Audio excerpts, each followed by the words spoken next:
시험이라는 주제로 말씀을 나누고 싶습니다. 여러분은 시험이라고 하면 어떤 기분이 드십니까? 시험. 여전히 시험이라는 단어 앞에서는 좀 긴장되기도 하고 좀 떨리고 그러십니까? 종이로 보는 시험은 우리가 졸업한 지 꽤 오래 되셨을 수도 있겠고요. 그런데 시험지 없는 시험은 앞으로도 계속 될 것입니다. 제 인생에도 수많은 시험들이 있었고 지금도 시험들의 연속이었는데 돌이켜보면 정말 너무 가슴 떨리는 시험이 있었습니다. 저는 어렸을 때 대구 달동네에 살다가 아버지께서 시골 목회로 들어가시면서 대구에서 1시간 정도 떨어진 깡시골로 들어갔습니다. 거기서 제가 4학년 때부터 초등학생 시절을 보냈는데 집이 이제 거의 그 동네에서 유일하게 농사를 안 짓는 집이니까 할 일이 많이 없는 거예요. 시골의 일이라는 게 그렇습니다. 불도 없고 가로등도 하나 없고 그 당시에 테레비, 흑백 테레비 하나 있는 거 저녁 되면 다 꺼지고 진짜 할 일이 없었어요. 그래서 매일 새벽기도 가고 학교 갔다 오면 조그만 교회 도서관에 있는 책들 그냥 읽고 그냥 백과사전 그냥 순서대로 읽고 막 그랬습니다. 그러다 보니까 하도 시골이니까 그 읍내 수준, 읍내 시골 수준, 초등학교 수준에서는 되게 많이 아는 거예요. 되게 똑똑한 거예요. 그 시골에서.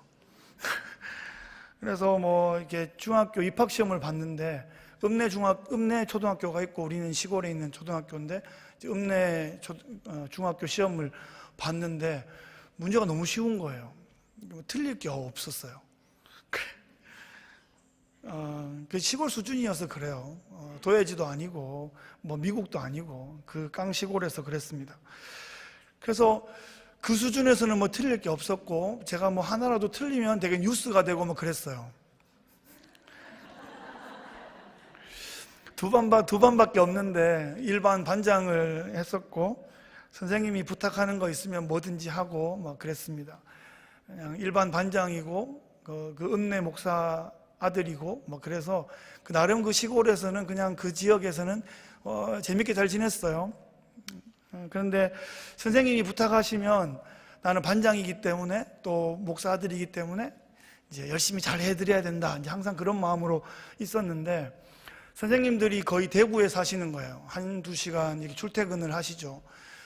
여선생님들은 집에 퇴근해서 아이들도 챙겨야 되고 남편도 챙겨야 되고 그런 상황들이라 시험을 치고 나면 선생님들이 해야 될 일이 있잖아요. 채점을 해야 되는 거예요. 그래서 국어 선생님이 저한테 채점을 맡기셨어요. 그래서 이제 선생님 퇴근하고 애들도 다 간 다음에 과학실에 남아가지고 이렇게 국어 시험을 매기는데 이게 참 매기다가 제가 아는 친구들 이름이 이렇게 나오면 그게 틀린 거가 이 어이없는 걸 틀렸다 생각하면 고쳐주고 싶은 거예요. 그런 마음이 생기더라고요. 심지어 제 시험지를 제가 매기는 상황이 됐어요. 그런데 다 맞는 줄 알았는데 틀린 게 나온 거예요. 그래가지고 고민이 되는 거예요. 이게 다 맞는 줄 알았는데 이게 왜 틀리냐. 그리고 그 어린 마음에 지금 생각하면 되게 어렸어요. 중학교 1학년이니까 제 둘째보다 어릴 때예요. 그냥 실수인 척하고 맞게 하고 넘어갔단 말이에요. 이걸 그러지 마세요. 그럴 수 있어요. 그랬는데 그 다음날 선생님이 이제 정답지를 이렇게 보시더니 정답을 잘못 가르쳐 주신 거야. 그래 그걸 갖다가 다시 확인하는 과정에서 원래 맞는 거를 틀렸다고 해야 되는데 미리 맞다고 한 사태가 발생한 거예요. 그때 실망하신 선생님 그 눈빛을 잊을 수가 없습니다. 중학교 1학년 나이였는데 지금 생각하면 참 어렸는데 너무 큰 일을 맡았었구나 그런 생각을 했었고요. 제가 감당하기에는 그 시험지보다 훨씬 더 큰 시험이었습니다. 여하튼 그해 여름 수련회 때 너무너무 많이 울고 통곡하고 회개했던 기억이 납니다. 참 어쩔 수 없는 죄인이구나. 주님 아니면 답이 없는 인생이구나. 울고 또 울었습니다. 그래서 시험은 평민일 때보다 완장 찼을 때 훨씬 더 큰 시험이 오는 것 같습니다. 돈을 만질 때 시험이 옵니다. 지금 생각하면 100불도 안 되는 그런 학급비 이렇게 가지고 있을 때 떡볶이 사 먹고 싶은 유혹이 오는 거죠. 먹고 채워놓으면 되지 뭐, 이런 생각이 옵니다. 실제로 떡볶이 몇 번 사 먹었고요. 혼자 먹기 그래서 두세 명 친구들이랑 먹고 나중에 2,500원 막 채워 넣느라고 막 엄마한테 또 학습지 산다 그러고 받아서 넣고 이랬던 기억이 있습니다. 사람을 다룰 때 시험이 옵니다. 내가 아는 사람, 친한 사람 이렇게 좀 더 유리하게 해주고 싶은 그런 유혹이 옵니다. 말과 글을 다룰 때 시험이 옵니다. 내가 조금 더 이렇게 내 생각을 좀 더 강하게 영향력을 줄 수 있도록 그렇게 해야지 하는 유혹이 옵니다. 그런 의미에서 우리는 매 순간 시험을 보고 있습니다. 평생을 통하여 시험을 보고 있는 것 같습니다. 우리가 시험 앞에 서보지 않으면 나는 꽤 괜찮은 사람인 줄 착각합니다. 시험을 통해서 나의 실체를 발견하고 다시 닦고 씻고 옷매무새를 가다듬을 수 있습니다. 시험은 우리에게는 참 부담이지만 사실 시험이 우리에게 복이 될 수 있습니다. 우리 아이들에게만 시험 기간이 있는 게 아니라 우리도 자주 시험 기간을 겪습니다. 혹시 지금 시험 기간 중에 계신 분 계십니까? 잘 통과할 수 있으면 실력이 조금 더 늘어날 것입니다. 오늘 신앙생활에서 피할 수 없는 주제, 시험이라는 주제에 대해서 다시 한번 생각해 보는 시간을 가지면 좋겠습니다. 야고보서를 쓴 분은 예수님의 동생인 야고보입니다.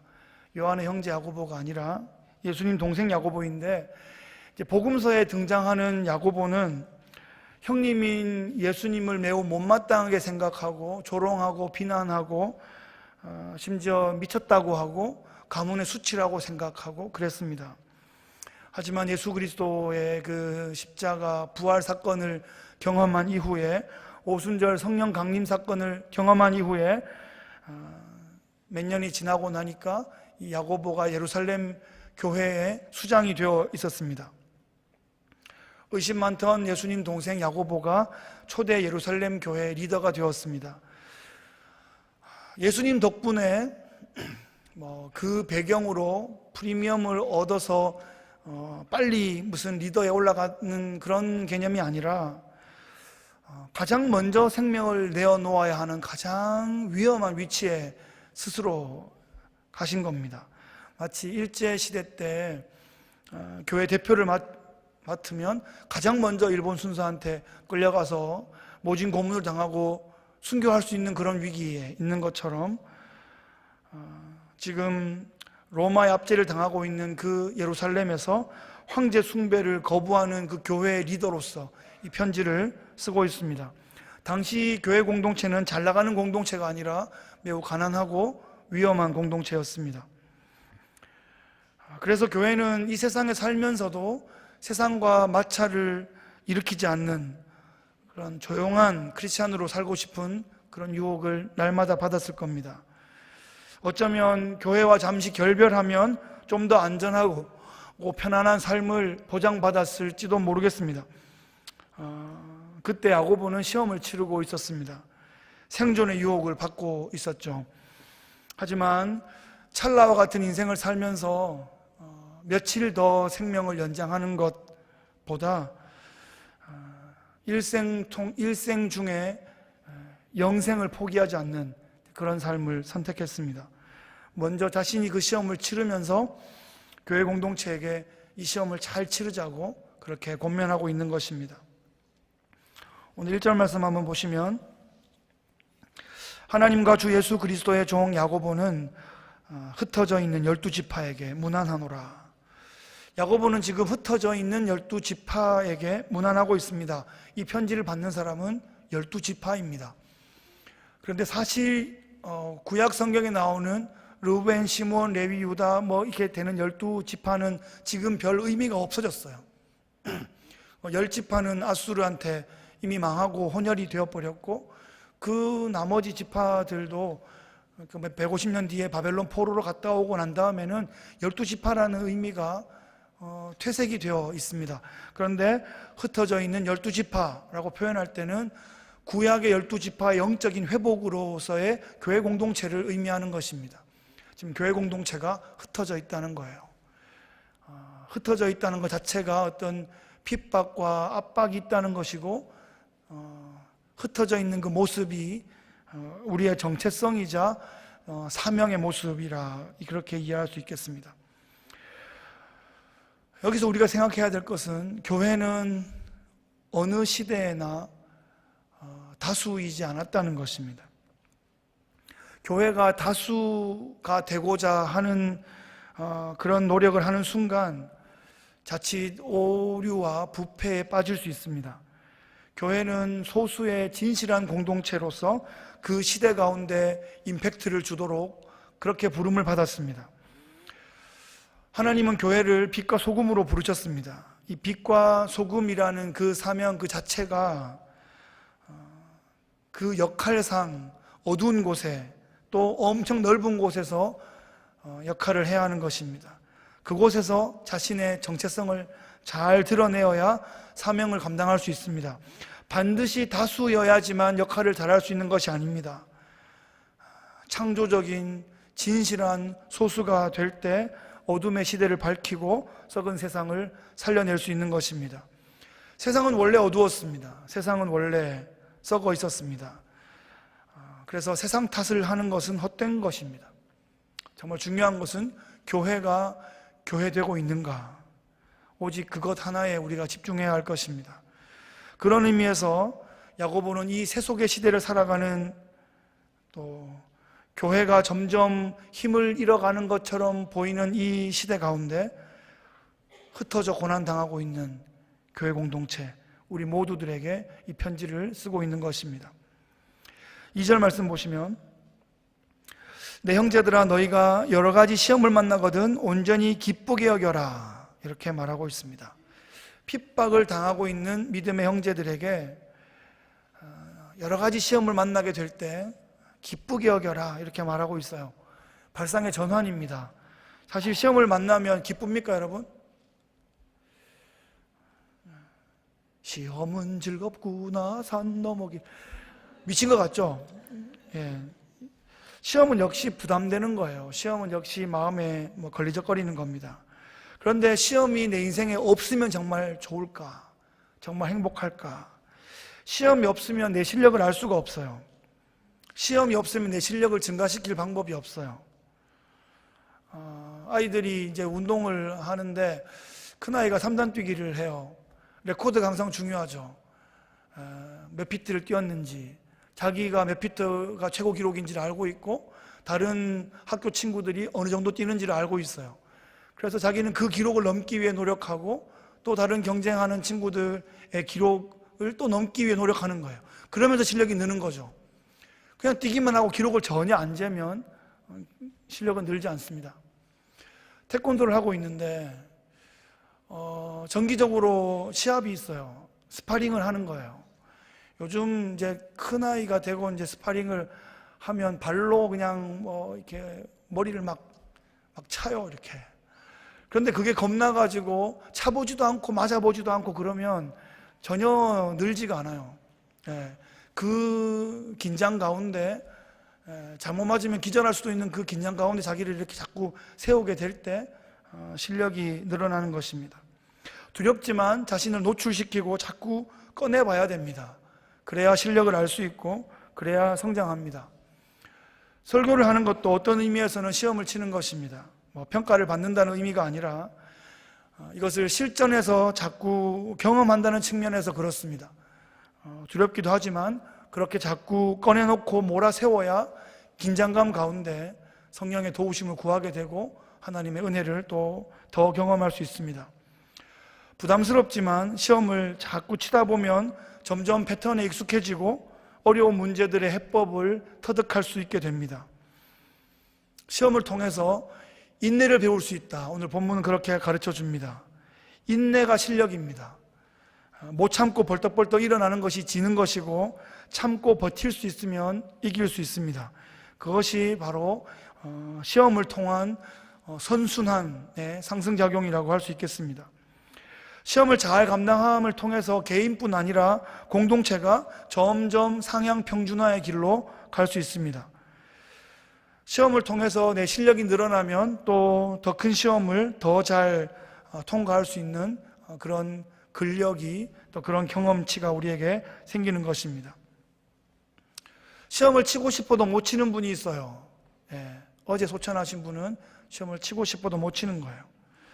사실 우리 신앙의 눈으로 보면 명예롭게 졸업하셨다 이렇게 볼 수 있지만, 사실 또 우리가 살아있으니까 시험을 볼 수도 있는 거죠. 이런 고민도 하게 되는 것이고요. 그러니까 내가 지금 시험을 칠 수 있는 상황, 시험을 치고 있는 현실에 대해서 감사할 수 있어야 합니다. 기뻐하라, 오늘 본문은 그렇게 말하고 있는데요, 이 기뻐하라는 것은 감정을 말하는 것이 아니라 의지를 말하는 것이에요. 기뻐하라, 명령하는 것이고 내가 기뻐하겠습니다 라고 결단하는 것입니다. 기쁨은 하나님의 주권과 섭리에 대한 신뢰, 거기에서 나오는 성도들의 거룩한 반응이다, 이렇게 설명할 수 있습니다. 하나님께서 나를 빚어가시기 위해서 이런 세팅을 통해서 나를 조각해 가시고 또 그렇게 걸작품을 만들어 가시는구나, 그렇게 믿음으로 하나님을 신뢰하고 기뻐하는 것입니다. 지금 내가 처한 삶의 자리가 그렇게 만만치 않죠. 다들 그렇습니다. 편안한 사람은 별로 없습니다. 다 고민거리 한두 개, 기도 제목 두세 개씩 다 가지고 있습니다. 그것은 하나님께서 나를 다루시고 그 다음 레벨에서 더 요긴하게 사용하시기 위해서 그렇게 우리를 정련해 가시는 그런 과정인 것입니다. 시험을 잘 치르려면 인내가 필요한데, 이 인내라는 것이 그저 그냥 뭉개고 앉아 있는 것을 말하지는 않습니다. 지혜로운 인내가 필요합니다. 지혜 없는 인내는 어떻게 보면 주위 사람들을 되게 힘들게 할 수 있습니다. 방향을 잘못 잡았는데 지금 여러 가지 사인들이 노란불, 빨간불이 막 들어오는데 그냥 참아요. 그냥 막 버텨요. 그러면 더 큰 화를 자초할 수 있습니다. 지혜로서 시험의 출제 의도를 잘 알고 방향성을 딱 확인한 다음에 버티기에 들어가야 승리할 수 있습니다. 시험에 이길 수 있는 그 우선적인 선결 과제가 바로 지혜입니다. 이 지혜는 지식으로 얻는 것도 아니고 학위로 얻는 것도 아닌 것 같습니다. 하나님과 교통하면서 위로부터 내려오는 은사입니다. 이 지혜의 은사를 달라고 우리가 기도해야겠어요. 하나님, 저에게 딱 한 가지 은사를 주시려면 지혜의 은사를 주십시오.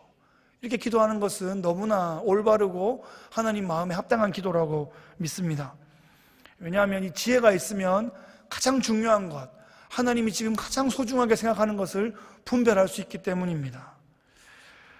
아무리 화려한 은사들로 충만해도 결정적일 때 지혜가 없으면 오히려 다 망칠 수 있어요. 그 화려한 은사 때문에 망칠 수 있습니다. 아무리 좋은 자원들이 있고 아무리 좋은 조건들이 있어도 그것을 적재적소에 어떻게 사용할지에 대한 지혜가 없으면 승리할 수 없는 것입니다. 아무리 세계 최고의 선수들을 이렇게 모아놨어도 잘 배치하는 감독의 지혜가 없으면 이길 수가 없는 것입니다. 우리는 항상 시험 중에 있습니다. 그렇기 때문에 우리에게 지혜가 필요합니다. 야고보서가 우리에게 주로 알려주는 것은 돈을 어떻게 쓸 것인가, 말을 어떻게 할 것인가, 이 두 가지에 대해서 많이 말하고 있고, 그것은 우리가 매일매일 신앙생활에 가장 자주 접하고 있는 부분이죠. 지혜가 필요합니다. 말을 어떻게 해야 될지, 카톡의 답장을 어떻게 해야 될지, 이메일 어떻게 보내야 될지, 지금 보내야 될지, 하루를 기다릴지, 길게 쓸지 짧게 쓸지 안 쓸지, 지혜가 필요합니다. 여러분, 카톡 쓰기 전에 기도하고 쓰십니까? 그냥 막 날리십니까? 글이 남는 거예요. 그리고 카톡은 음성이 아니어서 받는 사람의 감정을 거기 이입해서 읽기 때문에 요즘 이모티콘이 있어서 활용을 조금 더 하긴 합니다만은 오해 당하기가 굉장히 쉽습니다. 지혜가 필요합니다. 내가 만일 오해받았을 때 나의 억울함을 호소하면서 나의 감정을 있는 그대로 표출하고 상대방을 막 들쑤셔대면 나중에 그것이 오해임이 밝혀진다 하더라도 감정의 앙금이 생겨서 이긴 게 아닌 게 되는 그런 상황이 되고 맙니다. 지혜롭지 못했던 것입니다. 가족 간의 생각의 차이로 설전이 벌어졌을 때 내 말이 확실하게 맞아도, 남편한테나 아이한테나 확실하게 맞아도 너무 끝까지 밀어붙이면 안 됩니다. 너무 벽 끝까지 밀어붙이면 안 되고 몸을 이렇게 돌릴 수 있는 틈은 줘야 돼요. 그래야 스스로 이렇게 돌려가지고 민망하지 않게 돌고 이렇게 나오고 또 이렇게 돌이키고 할 수 있는 그런 상황이 되는 거죠. 그것이 함께 잘 살 수 있는 방법입니다. 그게 지혜입니다. 최후의 말들은 남겨둬야 됩니다. 절대 하면 안 되는 말, 금기어들, 그건 하면 안 돼요. 내가 이런 말까지는 안 하려고 그랬는데 그 말 하면 안 돼요. 그 말을 안 하는데 얼굴에 티가 다 나고 안 하면 그것도 안 돼요. 얼굴에 티 안 나게 그 말을 안 할 수 있는 게 지혜입니다. 조금 어리숙해 보이고 좀 지는 것 같이 보이는 그게 참 고단수의 지혜입니다. 최후에 그 말을 할 줄 몰라서 안 하는 게 아니에요. 할 수 있는데 안 하는 지혜를 얻었기 때문에 안 하는 거예요. 나는 하는데 상대방은 안 했어요. 그 사람이 더 지혜 있는 거예요. 내가 깨부사가 이긴 게 아니에요. 가만히 그날 밤에 생각해 보세요. 내가 진 거라니까요. 성경은 아무에게도 악으로 악을 갚지 말고 모든 사람 앞에서 선한 일을 도모하라, 이렇게 말씀하십니다. 내 말이 맞아도 너무 급하게, 너무 높게, 너무 세게 밀어붙이면 안 됩니다. 내가 받은 오해를 깊이 묵상하면서 아주 예리하게 화살촉을 갈아가지고 되갚으려고 하지 마세요. 그냥 오해였음이 드러나면 그걸로 족한 것입니다. 그 사람을 향하여 스스로 그냥 부끄러워할 수 있는 여지를 주는 것으로 족한 거예요. 그걸로 이긴 것입니다. 어쩌면 지금 당장 드러나지 않아도 시간이 지나면 알게 되겠지 하고 기다릴 줄 아는 것이, 그 인내를 배우는 것이 지혜입니다. 숨모임에서나 나눔방에서나 큐티방에서나 많은 소그룹의 그런 기회와 공간들이 있습니다. 사람들이 모인 곳이라서 아무리 좋은 사람들이 좋은 뜻으로 모여도 오해가 발생할 수 있어요. 그건 너무 당연한 겁니다. 아무리 내가 건강하게 이렇게 있어도 1년에 두세 번은 감기 걸리잖아요. 그럴 수 있다고요. 큰일 났다고 하고 막 미리 막 들쑤시고 전화하고 만나자 그러고 작전 짜고 그러지 마세요. 그럴 필요 없어요. 그냥 그게 그냥 오해예요. 기침 몇 번 하는 거예요. 그냥 지나가요. 면역이 있기 때문에 충분히 지나갈 수 있어요. 그걸 갖다가 긁어 부스럼을 만드는 정도가 아니라 막 긁어가 피가 막 줄줄 나요. 그건 지혜롭지 못한 것입니다. 혹시 내가 그랬던 적이 없는가 떠올려 보고요. 그건 참 지혜롭지 못했구나 이렇게 생각하고 돌이킬 수 있으면 좋겠습니다. 굳이 가가지고 그때 그랬었어 너무 얘기 안 해도 돼요. 그냥 지금 알아서 돌이키고 그냥 다시 열심히 그냥 하면 됩니다. 왜냐하면 그냥 서로 끝까지 밀어붙이지 않았기 때문에 그냥 몸을 돌릴 수 있는 기회를 서로가 주었기 때문입니다. 그분이 지혜로웠기 때문에 이만큼 그냥 버텨왔다 이렇게 생각합니다. 이 지혜는 잘 인내하는 법을 익혀가는 과정에서 얻게 되는 열매입니다. 우리는 매 순간 시험 속에 있기 때문에 하나님께 시험을 이기는 지혜를 주십시오 이렇게 기도하는 것이 우리의 가장 중요한 기도의 제목이 되면 좋겠습니다. 시험을 잘 통과하면서 우리는 그때마다 또 새로운 레벨로 올라가게 됩니다. 집에 있는 귀대의 자녀들이 게임을 좋아하십니까? 특히 남자애들 키우는 집은 게임과 전쟁을 하실 텐데 남자애들이 왜 게임을 좋아할까요? 레벨이 있어서 그래요. 게임에 점수 없고 레벨 없으면 게임 재미없어요. 계속 똑같은 건 계속 반복하면 절대 중독되지 않습니다. 그렇게 마음을 쏟지 않아요. 우리 교회에 있는 어떤 고등학생이 어떤 게임의 세계 랭킹 몇 위 안에 드는 친구가 있어요. 그쯤 하면 이제 직업으로 갈 수 있을지 모르겠습니다만은 대부분 우리 기대계 자녀들은 그런 상황이 아니기 때문에 시간과 에너지만 소진할 수 있습니다. 하지만 왜 그걸 좋아하게 될까 하는 연구해 볼 필요가 있어요. 레벨이 있기 때문에 그렇거든요. 그래서 신앙도 파도가 이렇게 올 때, 이렇게 서핑을 좋아하는 사람은 큰 파도가 오는 데를 일부러 찾아가잖아요. 그래서 그 큰 파도를 일부러 타는 거죠. 그때 느끼는 스릴이 있기 때문에 그렇습니다. 하여튼 다른 레벨로 계속 성장해 나가는 맛을 함께 보면 좋겠어요. 이제부터 우리의 기도는 지혜를 구하는 기도에 좀 집중하면 좋겠습니다. 복을 구하는 기도를 우리가 평생토록 했잖아요. 그래서 복을 실컷 받아도 지혜가 없으면 그 받은 복 한 방에 날릴 수 있습니다. 그죠? 그래서 지혜가 정말 중요한 것입니다. 우리 하나님께 지혜를 구할 때 하나님을 의심하지 말고 확신 있게, 자신 있게 하나님의 응답을 신뢰하면서 기도하라. 그렇게 오늘 본문이 말해주고 있습니다.